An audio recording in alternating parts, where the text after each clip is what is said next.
You're listening to the School Leadership Reimagined podcast, episode 152.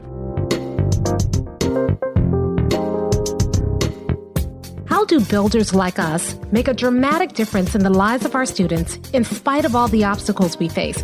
How do you keep your vision for your school from being held hostage by resistant teachers, uncooperative parents, ridiculous district policies, or a lack of time, money, or resources? If you're facing those challenges right now, here is where you'll find the answers, strategies, and actionable tips you need to overcome any obstacle you face. You don't have to wait to make a difference in the lives of the people you serve. You can turn your school into a success story right now with the people and resources you already have. Let's get started.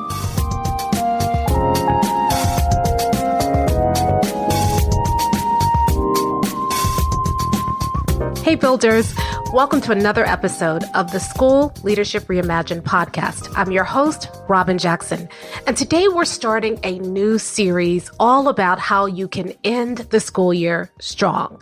In the next several episodes, I'm going to be sharing with you some very practical things that you can do right now to not only end the school year strong, but to set yourself up for a really powerful school year next school year. Now, before we jump into today's topic, which is all about how to conduct the exit interview, and believe me, this is something that many of us have never considered, but it can be a game changer in helping you make sure that you're supporting your staff in the right way, recruiting the right people, and making sure that you're taking care of your people in your school. But before we get to that, I've got two really exciting announcements. I've been alluding to it for a while, but Buildership University is finally opening its next cohort. Now, we are completing the beta process for Buildership University. And so right now, you can get into Buildership University for only $97 a month. Once that beta process is complete in June, Buildership University's investment is going to be significantly greater. But right now, because we're still beta testing and there's still some kinks that we're working out, you can get in for $97 a month. Now, let me tell you why you want to get in. We are finalizing it. So this is going to be as close to what the complete Buildership University product is going to look like when we unveil the final product in June as you're going to get. And so you're going to get it at a significant discount if you join right now. But here's the second reason why. We are starting a new cohort. And one of the things that we've learned from our Buildership University founders is that Buildership University has a ton of amazing resources, but it's really hard to know where to start. And so we have designed a cohort that's going to walk you through step by step the Buildership model. And we're committing to sticking with you until you've gotten all the things in place. So if you have been toying with the idea of becoming a builder and you like the concept and you really want support, this April cohort is going to be the first one where we walk you through the entire process. And so we are opening the doors to that April cohort very shortly. Take a look for those emails. And if you've already been on the wait list, we're going to be sending you an email to let you know when it's happening. And when it opens, you will have just a few days to join, and then we're going to get started. The other thing about getting into Buildership University early is that I'm your coach. So when you join Buildership University right now and you join this cohort, I'm going to be your coach. I'm going to be the one that's coaching you through the entire process. And we have planned such an incredible experience. I get goosebumps every time I think about the amazing things that are going to be happening in Buildership University. This has been a labor of love for the last 18 months. Doors are opening this week. So you'll be able to get into Buildership University starting this week, the end of this week, and they'll be open for just a short time. And we start the first cohort. We're going to close doors and start the first cohort the first Sunday in May. You'll get your first assignment. So look out for that. We'll also link to it in the show notes. Now's your opportunity to join Buildership University. All right, so that's the first announcement. Now, the second announcement is that Builders Lab tickets are on sale right now. We are probably about a quarter of the way sold. It's still early. We always sell out the summer Builders Lab, and so we've already sold 1/4 of the tickets. So if you've been wanting to come to Builders Lab, you need to come this summer. We have spent the last couple of months redesigning Builders Lab. We debuted, the newly redesigned and restructured Builders Lab in January, and we've gotten even better. We've made some more improvements, some more tweaks. And so the one this summer is going to be really powerful. And what you're going to learn at Builders Lab is you will learn, first of all, what your vision is. And a lot of us, we struggle to come up with a vision that really inspires us and that will drive the work of our school. And so at Builders Lab, one of the first things we do is help you develop that vision. But that's not it. Secondly, we start looking at your school, your unique situation, and we teach you something called microslicing. And we only do microslicing at Builders Lab. And when we microslice, we're going to look at your whole school and we're going to look at all the things that are getting in the way of your achieving your vision right now. And we're going to find the one thing that is the most important thing for you to be focused on right now so that you can achieve your vision in the next 3 years. And you will leave Builders Lab with your own customized plan for what you need to do next to get started. I like Builders Lab in the summertime because when you come to Builders Lab in the summer, you can do the work that you need to be doing to start thinking about your school improvement plan. And you have a process all mapped out for you, which makes the school improvement planning process so much easier for you and your team. In fact, a lot of people will bring their entire team to Builders Lab in the summer so that they get their admin teams and their leadership teams so that they can kind of work things out together at Builders Lab. And we accommodate you for that. So if you'd like to join Builders Lab, you need to go to mindstepsinc.com/builders-lab. mindstepsinc.com/builders-lab. All right, let's jump into today's episode, which is very practical tips for helping you in the year strong. And we're going to start out with a tactic that I rarely see principals use, and I've always wondered why. Every year you have teachers who leave, and we do something at the end of the year, the last staff meeting. We acknowledge the teachers who are leaving and we give them applause. And if we really like them, we give them a gift or school swag or something like that. And then we let the teachers go. But rarely do we sit down with those teachers and close the relationship and use that opportunity to learn how we can better support our staff and our teachers. And so the exit interview allows you to do that. So today I want to talk to you about how you conduct an exit interview, what kinds of questions you can ask, and I want to encourage you to add this to your list of things to do before the end of the year because it will pay off in dividends. You see, when you sit down and you have an exit interview, you have a couple of opportunities. First, you have an opportunity to repair any damage that the relationship that you've had with a teacher has experienced through the course of the school year. You can clear the air, and that leaves the door open in case that teacher and you encounter each other professionally later on. It helps let that teacher leave on a good, positive note, and it helps contribute to your culture.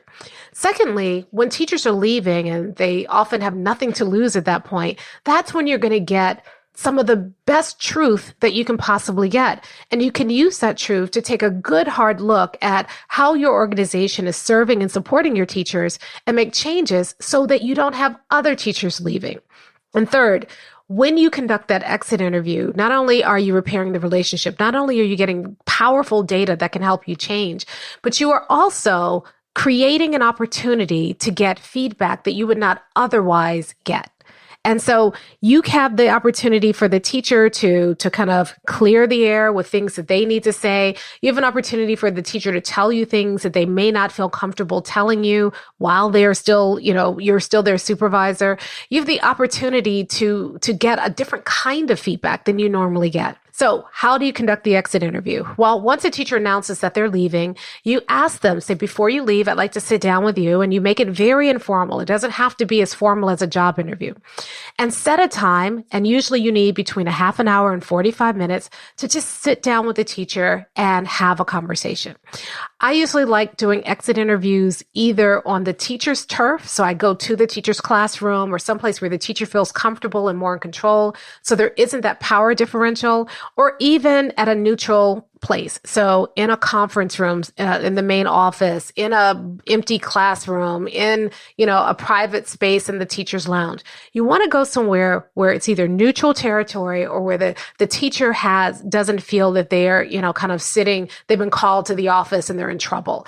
And then the next thing is you want to make sure that you keep the conversation feeling very casual. So you're not going to necessarily go in and, we're going to talk about questions in just a moment, but you're not going to go in and just stand there with the questions, held up between you and the teacher and typing things down on your laptop.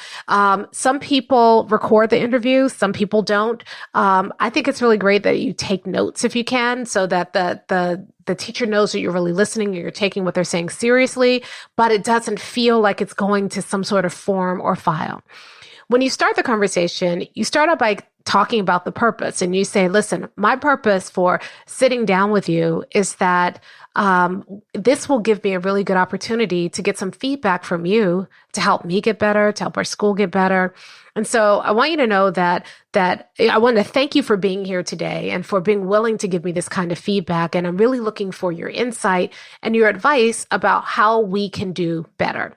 Now, when you say it that way, it doesn't feel like the teacher's going to get browbeat. It feels like whenever you ask people for their help, for a favor, it puts them in a position to be able to serve you.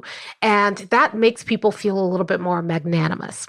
Now, when it comes down to questions, you can Google and get exit interview questions, but there are a few questions that I really think are important and I like to ask during exit interviews. The first question is, during your time here at this school, what are you most proud of? What did you accomplish that you're most proud of?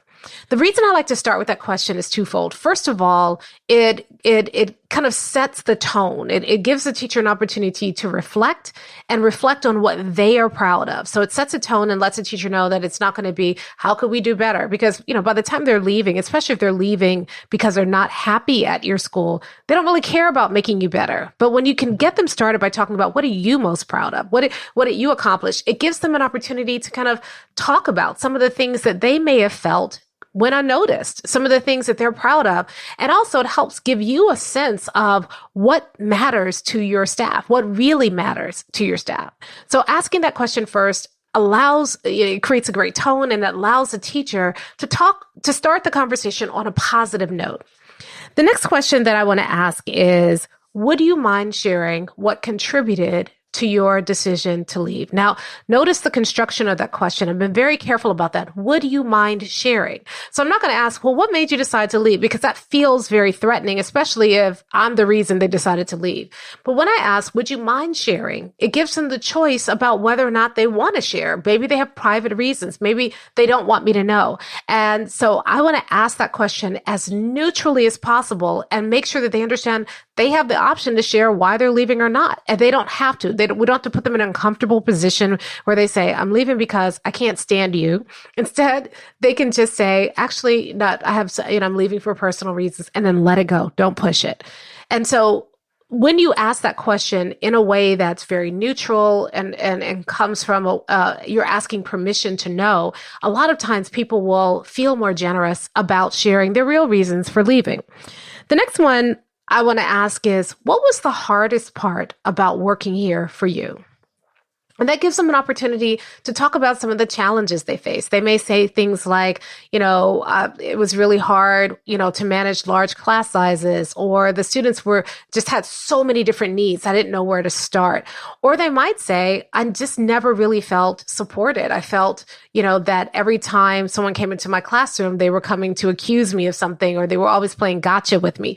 Whatever their answer is, they're talking about what was the hardest part for them. And the construction of the question is intentional, not what was hard about working here. What didn't you like about working here? I want to know what is the hardest thing. So it forces them to prioritize, and it gets you closer to why they left. Another question I like to ask is, what could we have done during your time here to make your time here more professionally fulfilling? So it's not like, what didn't we do? How, nobody wants to, have to answer the clingy lover. That's why we have the expression, it's not you, it's me, right? So you don't want to put a teacher in a position where they feel like they have to soothe your ego. So when you ask the question this way, you're asking, what could we have done to make your time here more professionally fulfilling? it creates, again, this very neutral stance that allows them to say things. They may say, well, nothing. I was very professionally fulfilled here. I'm leaving because there were no more opportunities for me to grow here. Or I'm leaving because I want to be closer to home. Or I'm leaving because I want to go part-time and you didn't have any part-time positions. But they may answer the question with, I never felt like your classroom visits were about me. They were more about the instrument. Or it may say something like, I really never got the opportunity to shine here. I felt like I was just really boxed in the particular grade level, and I didn't get an opportunity to do other things, and I really craved that. But when you construct the question this way, what could we have done to make your time here more professionally fulfilling? It gets out of some of the things like, well, I don't think you like me, or, I hated my class, some of those personal gripes, and focuses the conversation on the teacher's professionalism. So I like using the word professionally fulfilling because it sets kind of parameters around that so that you're really focusing on the professionalism of that teacher. Another question I like to ask is this one. This is it's an odd one, but I think it's really important. Please complete this sentence. I don't know why the school just blank. And so this gives people an opportunity to give you suggestions without asking for suggestions. If you ask somebody, what's something we could have done to improve? You're going to get like, really? And then they're going to be grasping for something. But when you give them that sentence construction, I don't know why the school just doesn't do X, or I don't know why the school just Y.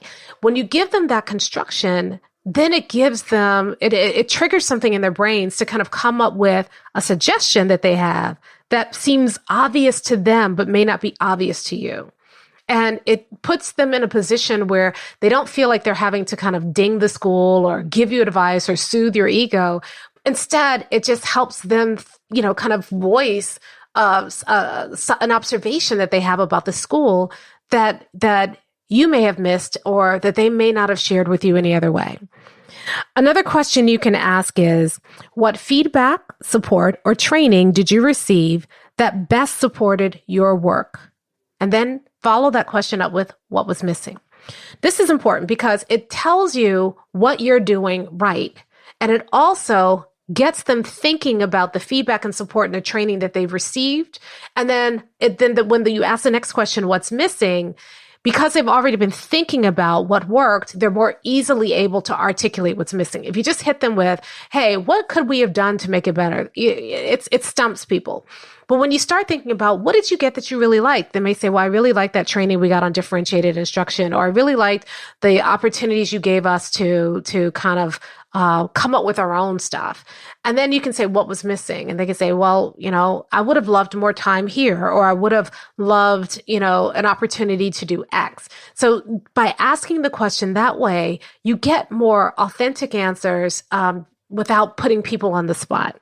Another question I like to ask is, on a scale of 1 to 10, how likely are you to recommend this school to other teachers who are seeking employment? Now, this is a version of the Net Promoter Score. And if you don't know about the Net Promoter Score or the NPS, a lot of businesses will use this to determine whether or not they're doing a good job serving their clients. So a lot of times if you go to websites or if you patronize a business, you'll get a survey at the end that says, how likely are you to recommend this service or this product to a friend or a colleague on a scale of 1 to 10. Now, on the back end, the business collecting that data is looking for a score of a 9 or a 10. And 8 is iffy, but anything below an 8 is a fail. So it's not a range when you're looking at that. If somebody tells you anything below an 8, 9, 10, and for me, just because, I'm mastery driven, I want that 9 or 10. If they tell you anything below that, then that's a red flag. That tells me that your workplace is not a place that they would recommend to another colleague. And that is troubling. So then I'm going to follow up with, is there any reason why you gave the school a 7 or why you gave the school a 3? And give them an opportunity to explain why they scored the school. Be neutral again, write things down, Ask the follow-up question about, what their reason was for giving the score, even what the reason is for giving the school a score of a 9 or a 10. You want to know why they would or would not recommend your school. But that question is so powerful in telling you what it is, how people perceive your work environment, how people perceive working in your school. And that can give you powerful information about what it is you need to consider, address, or change. And then the last question that I like to ask is, what will you miss about working here? And what won't you miss? It's a great way to kind of wrap it up and get people thinking about, like I'll miss the relationships, or I'll miss, Taco Tuesday, or whatever it is. Or they'll say, no, I won't miss all those meetings you asked us to go to. And it gives them gives you an opportunity to see what really mattered to that teacher. Now, when you're done, take all of your notes, and you want to sit down with you and maybe go through those notes first, and then sit down with a fellow administrator. If you have an admin team, assistant principals, or other people around, you can certainly sit down with them. But if you are a solo administrator in a building, then I would ask another colleague from another building to sit down with you and kind of look at the results that you've gotten and help you talk through what you need, what those results revealed. Now, if you have an especially disgruntled teacher and they go through the exit interview and every answer is negative, don't dismiss that. I often call those teachers canaries, canaries in the coal mine. Those are the teachers who, even though they're vocal and they're really disgruntled and they seem even unreasonable, they are usually the harbingers of doom to come. I hate to say it so dramatically, but they're the first sign that there is something broken in your culture. And what you want to do is pay very careful attention for trends, for, you can dig underneath what they're saying and look for the heart of what they're saying. And then ask yourself, is that true in our building? And don't just dismiss it. Take a couple of days, observe, talk to a couple of other teachers and say, I've been wondering, there have been some people who have shared with me that they feel this way. Is that how you feel? And you're not looking again for validation, right? So don't ask it in the needy lover way. Instead, you want to ask it in a way that truly is looking for answers. You want to watch if they're pointing out, the team meetings are really toxic. You want to go sit in a couple of team meetings and see if you can see it from their perspective, see what you may be missing. And when you're done, you want to actually act on what you've learned. You see, the exit interviews are going to give you an opportunity to hear from people who are leaving, people who chose not to stay. And if you're a builder and you've established a real vision, mission, and core values, then most of your staff, once they go through that process, they're committed to that work and they're going to stay committed to your school. So if someone chooses to leave, you need to understand why. Where is the break? Where is the leak? Some people are going to choose to leave because they're going to say, I hear the vision, mission, and core values, and I don't believe in it. That's okay. That's good information. That tells you that your vision, mission, and core values are repelling the wrong people. Therefore, they will attract the right people. Great. Some people are leaving because they felt left out of the process. You need to examine the process and find where the leaks are, what kept them out of the process. Some people are leaving for things that have nothing to do with you. They're leaving because they want to start a family, or they're leaving because they want to work closer to home, or they're leaving because they got a really incredible opportunity for a promotion. Still, you want to listen to that. And you want to start asking yourself, if people have to leave in order to be promoted, how can I create informal leadership structures here that give people that opportunity to take on more responsibility and to grow without people having to leave my building? Whatever is revealed in your exit interview is going to be important information. And as builders, it's our job to take all of that data and use it as feedback to help us get better. So your challenge this week is to think about putting an exit interview process in the work that you're doing. If you have teachers who are leaving, then I would schedule some time with those teachers to sit down in an informal setting and talk to them, ask them some questions, get some information from them that can give you cues about what you need to improve in your school, where you still may be missing the mark when it comes to your vision, mission, and core values, and how you can better support your teachers and create a space where your teachers don't want to leave. And if you need any additional support or have questions, reach out to me on social media. I'm on Facebook, I'm on LinkedIn, or I'm also on Buildership University. And we have a free tier as well. One of the things that you'll find that when you join Buildership University, all of these resources that I refer to on the podcast are inside of Buildership University. And again, I don't think I mentioned this at the beginning of the episode, but remember, we're opening up a cohort in April, and I never told you the website. Where do you go to sign up? And that is buildershipuniversity.com. Pretty simple, buildershipuniversity.com. All right, this week, your challenge is to set up an exit interview process for your teachers who are leaving this year so that you can collect data, use it as feedback to help you and your school get better like a builder. Talk to you next time.